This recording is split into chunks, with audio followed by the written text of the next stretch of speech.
जय येडामाय. नमस्कार मित्रांनो. तर आम्ही एक ठिकाणी कार्यक्रमानिमित्त गेलो होतो.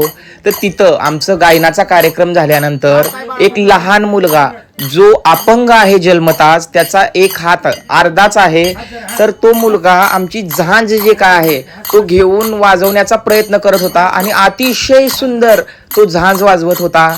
तर मला खूप भावूक झालो मी हे वातावरण बघून.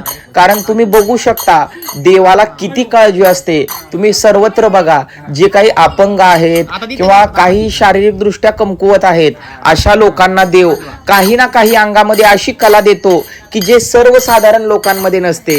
तर तुम्ही हे त्याचं जिवंत उदाहरण आहे. तुम्ही बघू शकता, ज्याला हात पाय देवाने दिलेले आहेत त्यांना अशा कलेमध्ये कोणताही इंटरेस्ट नाही किंवा रस नाही, पण हा अपंग असून, एवढा लहान वयाचा असून याची तळमळ किती आहे. तो एक हात काखेमध्ये धरून दुसऱ्या हाताने त्याच्यावर झांजरी मारून तो गायन करण्याचा प्रयत्न करतोय. खरंच येडामाय, तुझी लीला आगाध आहे. धन्य आहेस तू.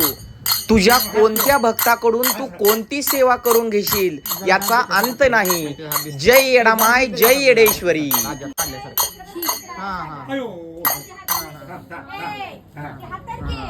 आता दे त्याच्या हातात, आता दे. वाजवा.